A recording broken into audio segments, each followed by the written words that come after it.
Right, here we go, part 2. Let's just finish off Semmelweiss. Semmelweis' wife locked him in the asylum.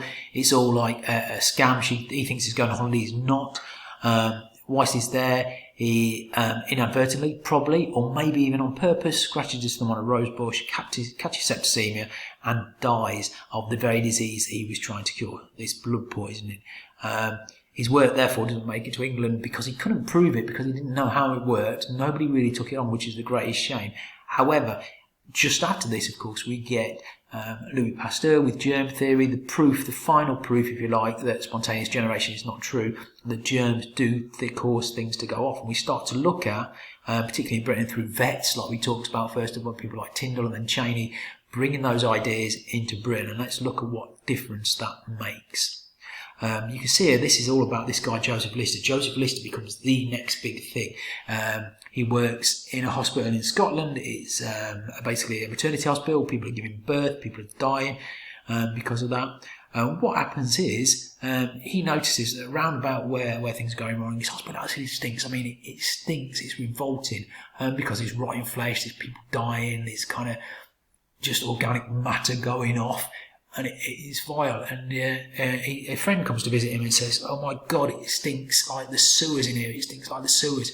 And what they find out is actually the sewers in Glasgow at that time are being cleaned with something called carbolic acid. It's a really strong disinfectant they're chucking down to get rid of the smell, to get rid of whatever it is in the sewers there. And from this, they start to use carbolic acid in surgery.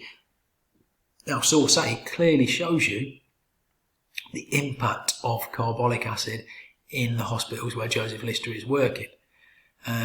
Total number of amputations in the year group is about the same. People who lived and died nearly double. Mortality rates dropped from 46% of people dying to just 15%.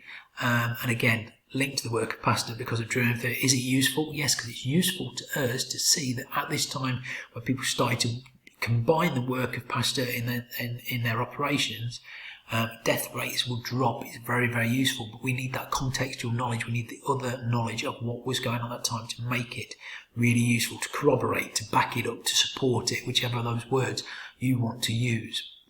Right, so black period of surgery we've already talked about many times. Part 1 talked about all the time. And now we've got anaesthetics. Now we've got people not feeling any pain. But problem number 2, infection. We've already just talked about that and the work that Lister's going to do to solve that problem. Semmelweiss we talked about. Great story. Does kind of cross over, and then 2 videos again. Watch the videos. They're not mine, but they're really good. That will give you work on Lister. Make some notes about what Lister did and why it was important. A little bit more here then. So, what he does, as long as things get free of infection, that's worked. He's introduced the work of Louis Pasteur.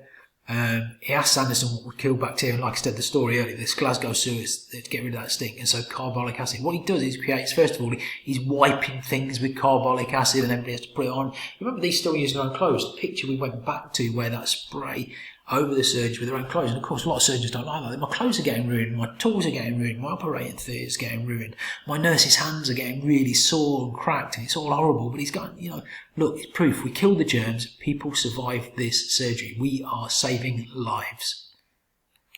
What happens? Well, Lister gets his results out there in 1867, dealing with 11 patients who had compound fractures. Now, I think compound fractures ones, where you break a bone, and there's 2 types of fractures. Compound fractures where it comes through the skin and the bone's poking out, so you have to, you're much more likely to get an infection that way. He publicised Pasteur's germ theory. This is the idea of communication, that other factor, communication. We've got ideas coming from France, we're translating them, we're getting them into our work in practice. He talked about microbes being in the air. He gives these lectures. He's out there. He's doing this. And he claimed that sepsis, which is this blood poison, is not spontaneous generation. You know what these little germs cause? They don't just happen because of it. Real big breakthrough. This is what we call antiseptic surgery. It becomes known as Listerism, antiseptic surgery. Round about 1867, from that point on, we've now got, effective anaesthetics, whether that be chloroform ether. We've now got a way of keeping surgery germ-free. We've still not solved the problem of blood loss yet.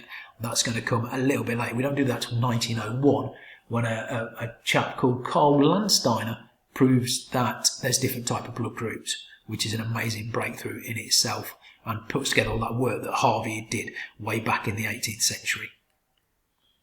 You know, like I said, people don't agree. People don't like change. People don't like new things. Lister's biggest opponent was this guy, Charles Bastian. He believed in spontaneous generation because he was a famous surgeon. Because of that, people listened to him. People also didn't accept Pasteur's germ theory straight away. You know, we don't like new ideas. We were, and again, this is where it's crossover time, Industrial Revolution, Britain at the heart of the Industrial Revolution. These chemicals that were being used in industry were now getting a second use in medicine, and that becomes really important. It's like the dyes that Robert Koch used to identify germs. The two things are happening together. Nothing is separate. Lister as well became a bit arrogant, a bit of a big head, and you know that puts people's noses up. If you go, I'm better than you, it winds people up, and that was a part of the problem with this. And like I said, unpleasant to use, makes you cough, makes you sweat, covers your clothes and stuff, covers your hands and stuff. People didn't like it, again, but gradually it seeps through. Now we move towards aseptic surgery. That's the idea that we have surgery without germs. You know, if you go into a modern operating theatre, everything's new, everything's open, it's all like cardboard you can throw away, you can burn it, nobody uses a needle twice. All of that starts kind of around 1888 with a guy called William Halsted. William Halsted is American. He's getting married to Caroline Hampton. Her hands are all cracked and grimy because of the carbolic acid. He doesn't like it. You know, he wants to be with his wife on his wedding night. So he gets the Goodyear rubber company to make a real thin pair of gloves. And again, technology is caught up there, so we can make thin gloves. We get rubber gloves. William Halsted doesn't turn out too great for him because he tries cocaine as an anaesthetic and he likes it a little bit too much. We get Nuber and Bergman who say, you know, well, if we're doing this, you have to wear a cap, you have to wear a gown, you have to wear an apron, you have to wear a mask, and if we heat everything up to 120 degrees, there's no germs on it. Aseptic surgery. To us, completely logical. At the time, revolutionary. Absolutely massive in the development of surgery. Exam question. Explain the significance of Lister's work for the development of medicine. Here you go. What did Lister do? We've got that. Lister created or started to use carbolic acid. It was like a chance discovery almost because he was discussing it with his mate who knew what was going on in the sewers. But how important is it? Well, it's important at the time in his hospitals. It gets better for people in the hospitals he's working in. 46% down to 15% mortality rate. Brilliant. Short term. But it's the overtime stuff. To get big marks on this, it's not describe what Lister did. It's say, look, at the time it was important because it meant this. But over time, what has it meant? It's led to those other developments in surgery. It means now most surgery is safe and routine and we are germ-free. Yeah?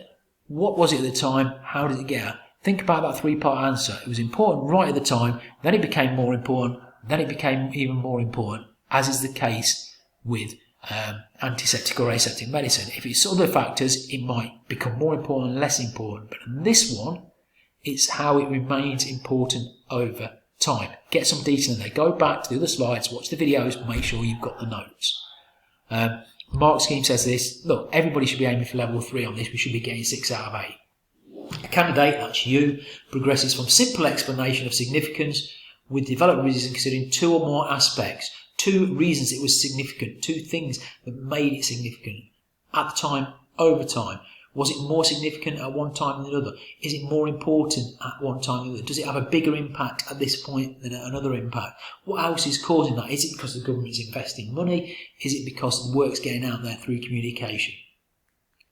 Finally, a couple of videos for you to watch. Again, all the links on this you watch. You can download the PowerPoint from the remote learning section of the school website, and then you can just use the hyperlinks to watch these videos. If you just type history folk surgery into YouTube, that one will come up anyway.